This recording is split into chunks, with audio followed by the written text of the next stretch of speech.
Bonjour à tous les Sagittaires, bienvenue dans l'horoscope du mois d'avril, un mois d'avril intense, puisque la nouvelle lune se déroule en Bélier, un signe de feu, un signe particulièrement en affinité avec vous, Sagittaire, placé sous le signe de l'action, placé sous le signe des émotions, avec Vénus qui va elle aussi arriver en Bélier le 6 avril. Bref, ça se passe dans votre cinquième secteur, le secteur des amours, des enfants, des passions, du plaisir. Le mois d'avril va être un mois pour décompresser, se faire plaisir, s'autoriser le plaisir et en récupérer les fruits. Si vous avez mis en place des projets, si vous avez mis en place des choses dans les temps passés, eh bien, vous allez en récolter les fruits durant tout le mois d'avril. C'est donc une très bonne période, sauf thème contraire, sauf élément particulier, mais en général, ça va être plutôt un mois positif pour les Sagittaires. L'élément le plus important de ce mois sera bien sûr Jupiter, qui est votre planète maîtresse, en accord avec Uranus, dans le signe du Taureau. Ça tombe dans votre septième maison. C'est parfait. On va parler association, on va parler contrat, on va parler partenariat. C'est le moment pour vous réconcilier avec votre partenaire. C'est le moment pour profiter de la vie.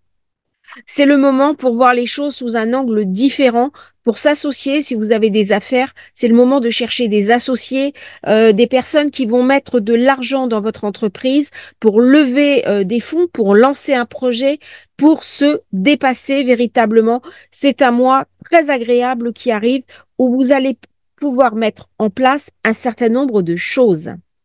Avec cette nouvelle lune, eh bien, des nouvelles choses, des nouvelles opportunités vont être éclairées. Ça va attirer davantage votre intérêt.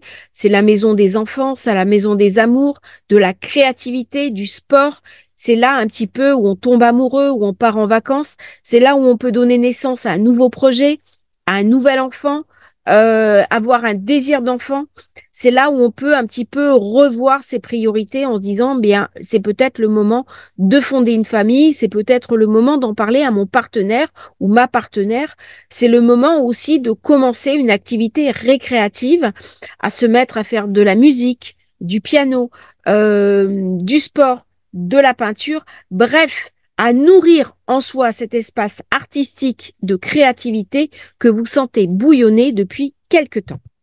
Alors, une éclipse, en général, il faut entre 30 et 60 jours pour commencer à révéler vraiment ce qu'elle va nous apporter dans notre vie. Hein.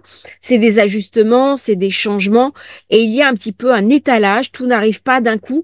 Donc, regardez dans votre thème de naissance la maison qui est concernée, celle où va se produire cette conjonction entre le Soleil euh, et la Lune. Donc là, vous regardez la maison et vous savez que dans ce domaine-là, vous aurez des ajustements qui vont s'étaler dans les temps qui viennent. Et vous pourrez, je vous invite même à avoir un carnet et puis à noter éventuellement, à faire un débriefing véritablement un petit peu intime, notamment sur si vous êtes à la recherche d'un ou d'une partenaire, si vous avez des difficultés affectives ou du mal à vous situer avec vos enfants. Ça peut être intéressant de tenir un journal astrologique. Par contre, Mercure sera rétrograde du 2 au 26. C'est l'énergie complémentaire de la vôtre. Mercure est dans le bélier, c'est donc là aussi dans votre maison 5. On peut être curieux. C'est le moment de revisiter un petit peu ses amours, sa manière d'aimer. C'est le moment de se poser la question, par exemple, sur ses dépendances affectives, sur sa manière d'aborder l'amour, sur les contraintes peut-être aussi que je fais faire peser sur l'autre. Mercure, c'est la planète de l'information. Et lorsqu'elle devient rétrograde, eh bien, nous n'avons pas toutes les informations. C'est une invitation au changement. C'est une invitation au réajustement. C'est le moment de repenser, notamment sa manière d'aimer, de se réévaluer. Qu'est-ce que j'attends de l'autre?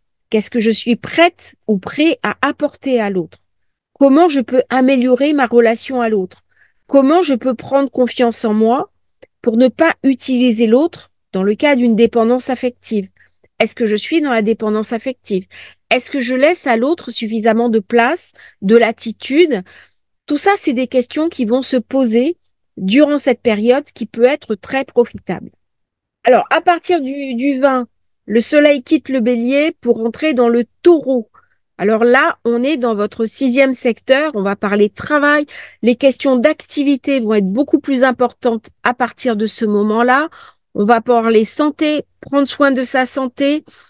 Euh, Même si l'éclipse, la dominance, c'est le 5e secteur, Jupiter, Uranus qui s'alignent ensemble, expansion, croissance, opportunité, avancement, eh bien, on est dans le secteur 6, le travail. Donc, il va y avoir des percées, il va y avoir des nouvelles opportunités, des offres d'emploi. On peut changer d'activité. Ça peut être le début de la création de son aventure, de son entreprise.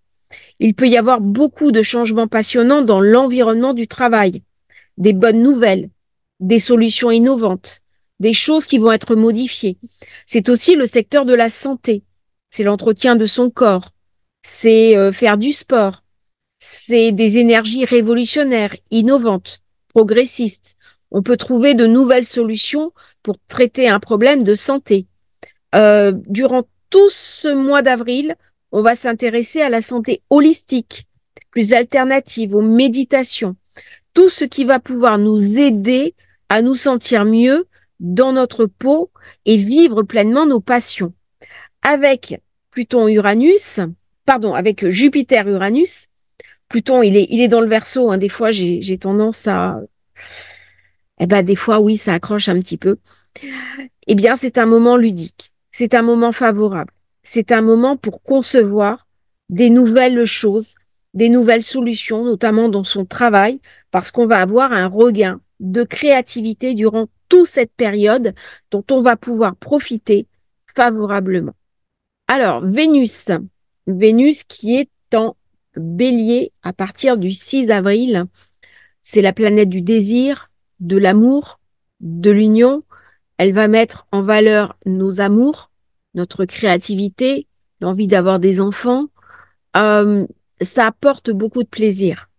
Ça ramène beaucoup d'amour. On a envie de sortir, de profiter de la vie, de ne pas se laisser totalement aspirer par le travail.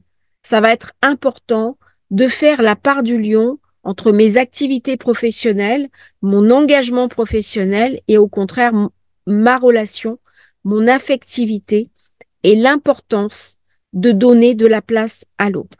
Du coup, durant cette période, je peux avoir envie de fêtes, de divertissement, de vacances, de souffler un peu avec la personne que j'aime et de prendre du temps pour aller au théâtre, pour aller danser, pour me consacrer au plaisir. Je peux également donner naissance à un nouveau projet créatif, une nouvelle entreprise et ressentir beaucoup d'excitation à prendre des risques. Je peux aussi, dans ce temps, commencer à jouer en ligne, faire des jeux de hasard, tout ce qui est les jeux sur le Web 3, spéculer éventuellement sur le web, jouer par exemple aux paris en ligne. Toutes ces activités-là vont me nourrir, me ramener beaucoup de plaisir durant le mois d'avril où je peux peut-être apprendre à spéculer, notamment sur les crypto-monnaies, à prendre des risques et investir dans une nouvelle direction. C'est un moment où les arts créatifs, d'une manière générale, vont être favorisés. Du coup, ça me ramène beaucoup d'énergie, beaucoup d'excitation. Par contre, la conjonction Saturne et Mars, Mars qui est la motivation, l'ambition, Saturne va bloquer cette énergie. Il va être frustré, il va être inquiet. Et la conjonction Saturne-Mars du 10-11 avril se déroule dans mon 4e secteur. C'est l'immobilier, c'est la propriété. Alors dans cette période-là, je peux me sentir fébrile. Je peux ressentir de l'insatisfaction dans ma maison. Je peux au contraire chercher à rénover ma maison. Je peux, avec Neptune, me sentir trahi dans ma maison. Je peux être en colère dans la maison et attention à ce que les mots ne dépassent pas ma pensée. Dans cette période de Saturne conjoint Mars, il va faire attention pendant quelques jours aux mots que je vais dire. parce qu'il va y avoir une forme de brouillard. Alors ça peut être très intéressant si je m'engage dans un investissement, en particulier un investissement immobilier, mais attention, parce que Mercure est toujours rétrograde, et Mercure va être rétrograde du 2 au 26, donc là, je n'ai pas toutes les informations. Tant que Mercure est rétrograde, il m'invite quand même à la prudence, en particulier sur les achats immobiliers et sur le placement immobilier. D'autant que Neptune se trouve à la fin du Poisson, donc attention dans la maison 4, ça va fluctuer, ça va bouger, et il peut y avoir aussi de l'insatisfaction et des trahisons. À la fin du mois, la pleine lune se déroule en Scorpion, c'est le secteur de l'ombre, c'est le secteur caché, ça se passe une fois par an, ça va attirer votre attention sur la guérison, sur les soins de santé. Ça va mettre beaucoup de choses en lumière. S'il y a des secrets de famille, s'il y a des études obscures, s'il y a des choses qui ne vous ont pas été dites, s'il y a des recherches, des études sur l'occulte, sur la spiritualité, sur la magie, sur l'astrologie, eh bien, ce secteur-là va être mis en valeur à la fin du mois. Alors, bien sûr, j'ai Jupiter-Uranus qui est en secteur 6.